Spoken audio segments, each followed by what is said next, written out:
It's not really a secret which was the planet where humans first encountered the uber-vicious Xenomorphs. In the film series, LV-426 is the first celestial object encountered. The crew of the spaceship called Nostromo responds to a distress call and lands on its surface in Ridley Scott's 1979 movie Alien. Here, they also find xenomorph eggs, and one of the members comes into contact with a face hugger. Exploring, they discover a derelict ship that belongs to engineers, unbeknownst to them, and inside, they encounter the space jockey and a bay of xenomorph eggs. But was the crew of the Nostromo the first ever to find xenomorphs, or did someone already encounter xenomorphs before Ripley's encounter in Alien? Well, in this video, we will answer this question and dive deep into the topography, history, and events that take place on the cursed moon. Let's begin, shall we? Before we go into our explanation, we have a very small request. If you like our content, please support us by subscribing to our channel. This is a small click for you, but for us, it means a lot. Thank you. Let's begin.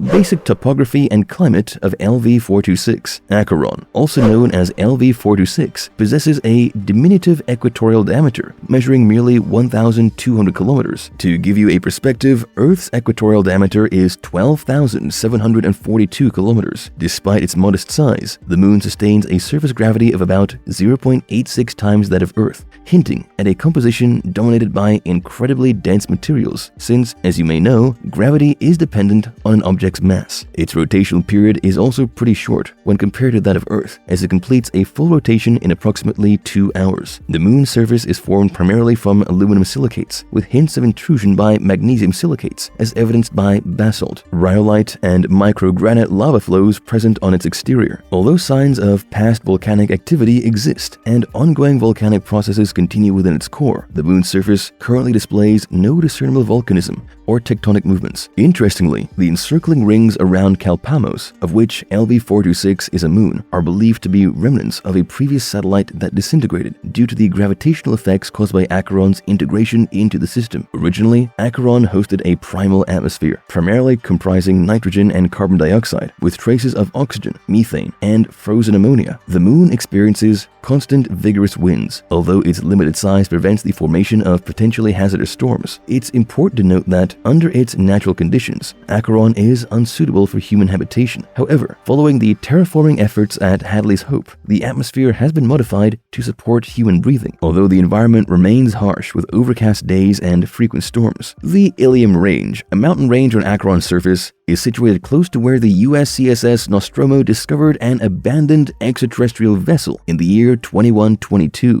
Early history. LV-426 became known to humans for the first time when Weyland Corps astronomers identified it on May 14, 2039. Subsequently, a French deep space probe officially catalogued the moon's presence. In 2090, the influential magnate and owner of Weyland Corps, Sir Peter Weyland, decided to back his scientist Elizabeth Shaw's proposal for an expedition to explore LV-223, another moon encircling Calpamos. However, Weyland had his own ulterior motives, particularly focused on the neighboring moon, LV-426. Weyland Corporation had recently intercepted a faint, almost imperceptible signal from LV-426. Among Shaw's team, the synthetic named David was the sole individual privy to Weyland's actual interest in LV-426. Weyland emphasized that knowledge of this secondary mission to investigate LV-426 was to remain confidential until the opportune moment arrived. Not until the 2130s was an exhaustive study of LV-426 undertaken, facilitated by the landing of the USCSS Nostromo on the moon's surface in 2122. Officially, Nostromo responded to a puzzling signal originating from LV-426, adhering to Weyland-Yutani's protocols. But in truth, the signal had been previously intercepted and deciphered by Weyland-Yutani, and Nostromo had been deliberately selected for this exploration mission. The synthetic crew member Ash was made a part of the mission to guarantee the safety of any potential life forms encountered. Despite sustaining damage upon landing, Nostromo dispatched a team comprising Captain Dallas, First Officer Kane, and Navigator Lambert to briefly investigate LV-426's surface. Their exploration unveiled a derelict spacecraft, the source of the mysterious signal. Inside the derelict, the crew stumbled upon the petrified remains of an engineer pilot and an abundance of xenomorph eggs housed in the cargo hold. Kane was inadvertently impregnated by a facehugger and was subsequently brought back to Nostromo for medical attention. The ship departed shortly thereafter, but the xenomorph embryo within Kane gestated and later birthed in space, leading to the destruction of Nostromo. Post the Nostromo's destruction, Weyland-Yutani personnel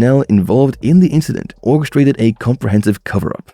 Was the crew of the Nostromo the first humans to set foot on LV-426? Well, this question often comes up when we get into the reasoning behind Special Order 937 from Mother. It commands the following: retrieve a live specimen and return it to Earth. All other considerations rescinded. Crew expendable. This order indicates that Weyland-Yutani must have possessed knowledge of a living organism on LV-426, prompting the need for its capture. But how did they become aware? The implication suggests that human or humans stumbled upon the derelict engineer ship and its extraterrestrial cargo, subsequently relaying the discovery to Weyland-Yutani. Furthermore, they likely communicated the perilous nature of the organism, given the company's decision to substitute the science officer with Ash just 2 days before departure, while intentionally withholding this crucial information from the crew. The phrase "crew expendable" strongly implies Weyland-Yutani's cognizance of the creature's deadly nature. This raises the question of why conceal this revelation from the crew? Could it be that those who encountered the creature faced the gruesome process of facehugger insemination, leading to their demise at the hands of the resulting xenomorph? It appears plausible that a chain of events unfolded wherein the crew discovered the engineer vessel on LV-426, interacted with the xenomorphs, and eventually met their fate, allowing a window of time for communication to reach Weyland-Yutani. Weyland-Yutani's motives reflect their characteristic corporate ruthlessness, prioritizing profit over human life. Opting for the easiest, most discreet course, they allowed unsuspecting crew members to befall a freak act of nature, sparing themselves to the complexities of assembling a specialized team or supplying proper equipment. The Nostromo's crew, untrained in armed combat, were intentionally kept ignorant of the danger.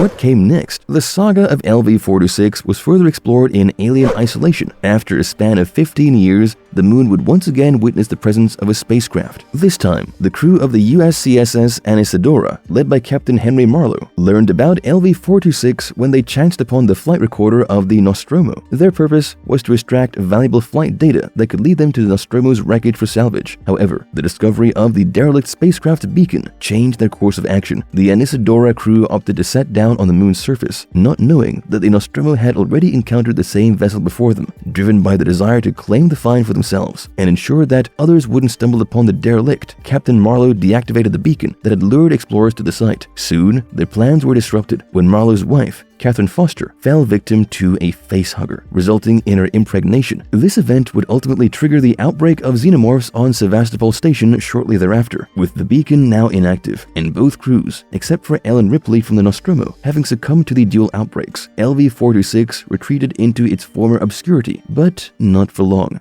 Colonization. Later, LV-426 underwent a complete transformation through its terraforming and the subsequent colonization. This shift began with Hadley's Hope Colony's establishment in 2157, followed by the construction of an atmosphere processing plant 2 years later. Named Acheron, after a mythic Greek river symbolizing suffering, the colony thrived for a time being. The derelict, however, remained concealed due to LV-426's dense atmosphere and the Ilium mountain range's shielding effect, evading visual and satellite detection. This changed 20 years later, when Weyland-Yutani prospectors Russ and Ann Jordan, investigating Ripley's account, uncovered the derelict. The consequences were dire, as Russ's encounter with a facehugger triggered a xenomorph outbreak, overseen by a powerful queen who claimed most lives. Some survivors fled to the neighboring moon LV-223, while others, led by Captain Brackett, escaped aboard a shuttle. Rebecca Jordan or Newt somehow managed to evade the xenomorphs alone, but the colony itself went silent and prompted Weyland-Yutani to send a probe. In time, colonial marines, joined by Ripley, sought answers on LV-426, battling xenomorphs and obliterating the hive. Ripley, Rebecca, Corporal Hicks, and the synthetic bishop were among the few survivors.